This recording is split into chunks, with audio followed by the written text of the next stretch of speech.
how can leaders support schools in managing rapid change, safety concerns, and trauma-informed practices? Well, it is a question I have been asked in many forms over the years, in professional development sessions, in quiet hallway conversations after particularly hard days, and in the kind of late-night emails that school leaders send when they are running out of answers. But the urgency behind that question has never felt more present than it does right now. You see, our schools are navigating a world that does not slow down long enough for educators to catch their breath. Change is not coming. It is already here. And the people inside our buildings are carrying more than a backpack full of textbooks. They are carrying lives shaped by hardship, loss, and uncertainty. So, the question is not theoretical. It is the daily reality of every K-12 administrator and central office leader reading these words. I want to take you back to a season in my own leadership journey, one that I did not fully understand until years later. You see, I was leading a team through a period of rapid organizational change. New mandates had arrived with little transition time, community concerns about safety were mounting, and the adults in the building were just as overwhelmed as the students. Now, I remember standing in front of my team in a faculty meeting, armed with a detailed presentation, color-coded implementation timelines, and what I believed was a well-reasoned change plan. As I stood there, I delivered it confidently. I thought clarity of process would produce calm amongst my team. Well, it did not. What I saw in the faces around the table was not reassurance. It was exhaustion. One of my most trusted teachers raised her hand and said quietly, "Dr. Moore, I understand the plan. I just need to know that you see us." Well, that moment stopped me. I had done everything right in terms of change management logistics, but I had led with my head and forgotten to lead with my heart. I had prioritized the plan over the people. That was my turning point. So let's talk about when we manage change instead of leading people through it. Here is what so many leaders do when change hits fast and the pressure is high. We reach for control, and that is exactly what I did. We write the memos, convene the task force, update the handbooks, and create the committees. And while those things matter, please do not misunderstand me. They are important, and yes, you will need to do that. But when we lead exclusively from the operational layer, we leave the most important layer unattended, the human one.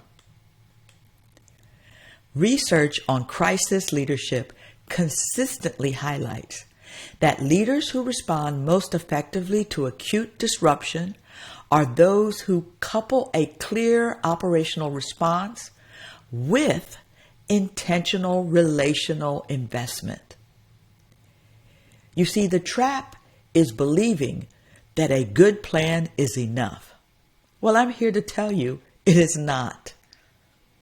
A good plan executed by broken, unheard, emotionally depleted people will not carry your school forward.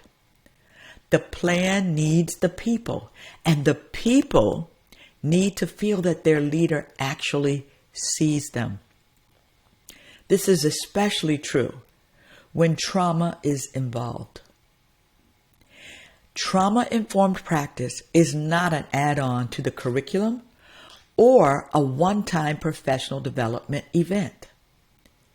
It is a shift in the fundamental orientation of leadership from asking, what is wrong with this student, to asking, what has this student experienced and how do we support them? The same reframing applies to adults. When your teachers are running on empty, the question is not, why aren't they performing? It is, what have they been carrying, and what does our community need to do to hold them? When leaders skip this step, the consequences compound. Staff burnout accelerates. Trust erodes. Students lose the stable, caring adults they need most precisely when circumstances make a consistent presence the hardest thing to provide. The National Center for School Mental Health notes that more than 1 in 3 high school students report persistent feelings of sadness or hopelessness. And those numbers are tied directly to systemic stress, community instability, and disrupted routines. So how do we address this? Well, first and foremost, leaders who cannot hold their staff cannot expect their staff to hold their students. So how do we address it? Start with a people-first framework for crisis leadership. So what does it actually look like to lead well through rapid change and trauma? I'm so glad that you asked, because the answer is there is no single formula, but there are principles that research and practice have validated repeatedly. So first and foremost, start with presence, not just process. John Maxwell wrote that people don't care how much you know until they know how much you care. So before your next all-staff meeting, ask yourself honestly, does my team know I see them? Visibility matters. So walk the halls, sit in the cafeteria, be in classrooms not to evaluate, but to witness. When leaders are physically and emotionally present, their communities feel less alone in the storm. Next, build a tiered support architecture for everyone. Effective schools use multi-tiered systems of support, also known as MTSS. And they use that for students, providing universal supports at Tier 1, targeted interventions at Tier 2, and intensive services at Tier 3. But here is what central office leaders sometimes miss. That same architecture applies to adults. So universal wellness initiatives, access to counseling resources, and protected collaborative time are not luxuries. They are structural requirements for a school community to sustain itself through prolonged stress. Let me give you an example.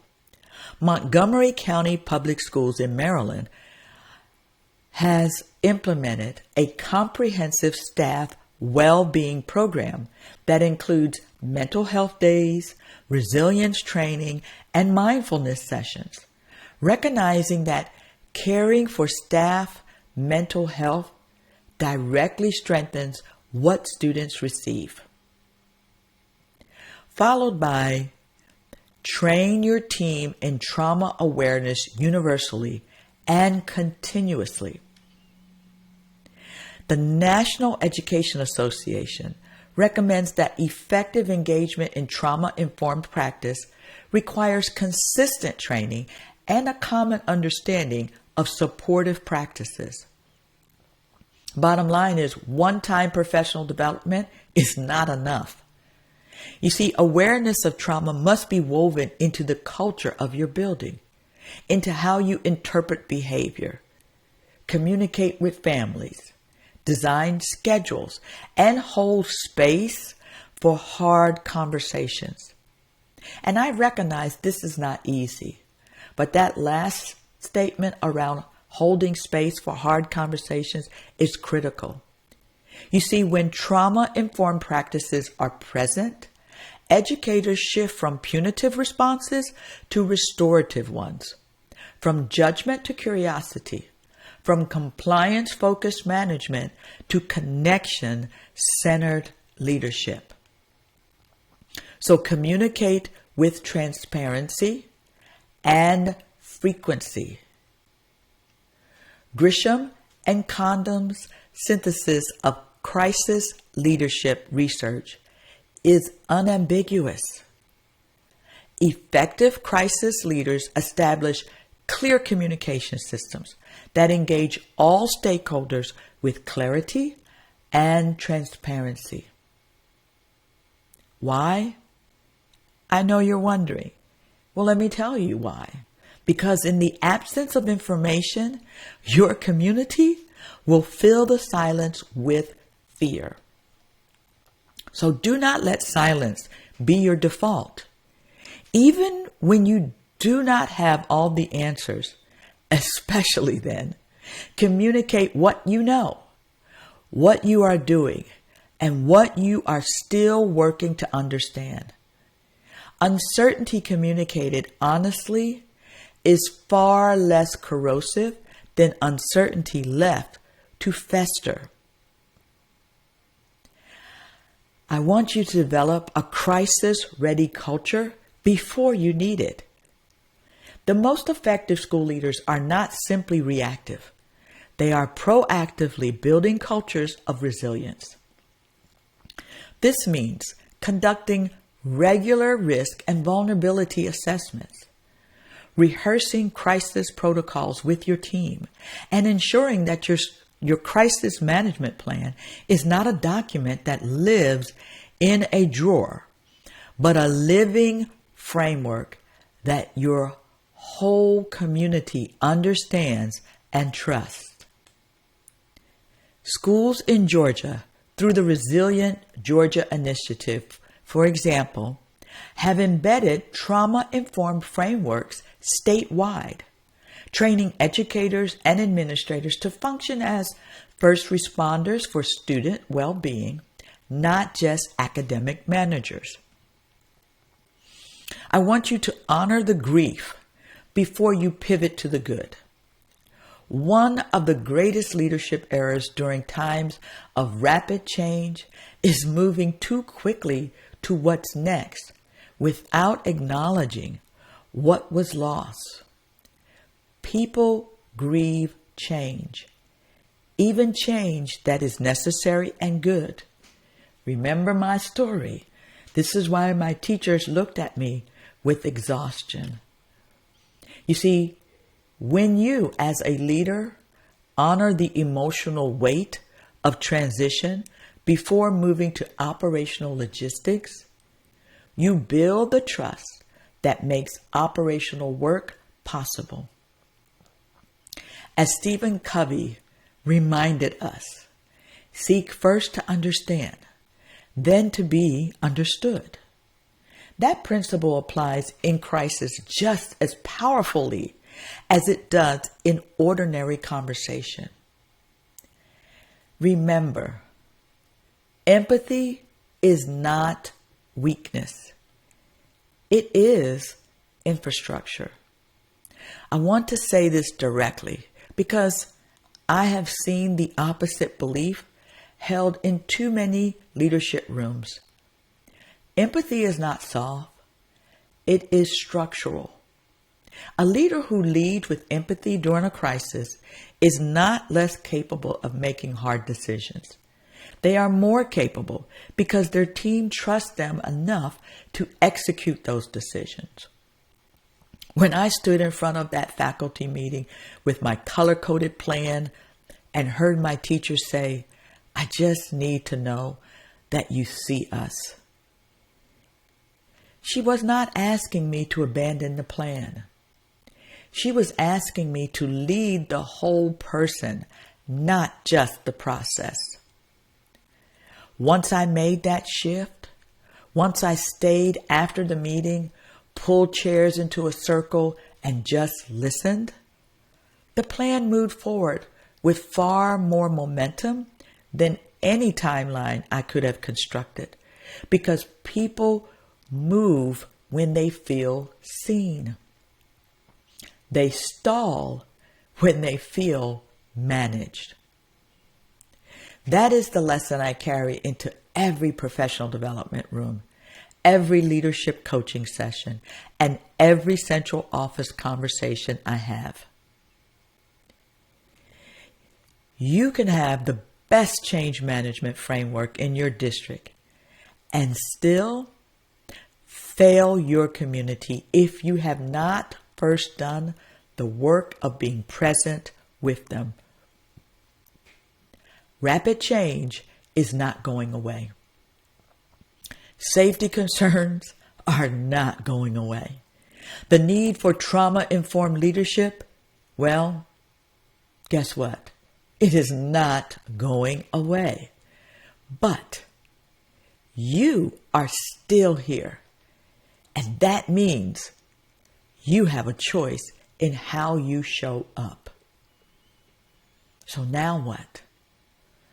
Well, I want you to sit with 3 reflective questions before your next leadership meeting, policy decision, or difficult conversation with your team.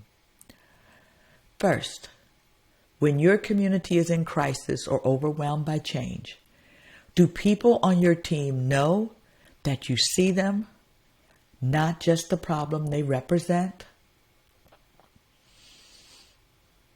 Here's the next question. Does your school or district have a living, practice, trauma-informed framework that guides how every adult in the building responds to student and colleague distress, not just a document? And the third question is, are you taking care of yourself with the same intention you ask your staff to take care of students? Because the oxygen mask instruction is real. You cannot pour from an empty vessel. The children in your schools are watching what leadership looks like. So are your teachers, counselors, custodians, and families. Every day, you choose to lead with presence, transparency, and compassion. You are writing the definition of leadership for your entire community. So, lead the storm. Don't hide from it. Lead it together.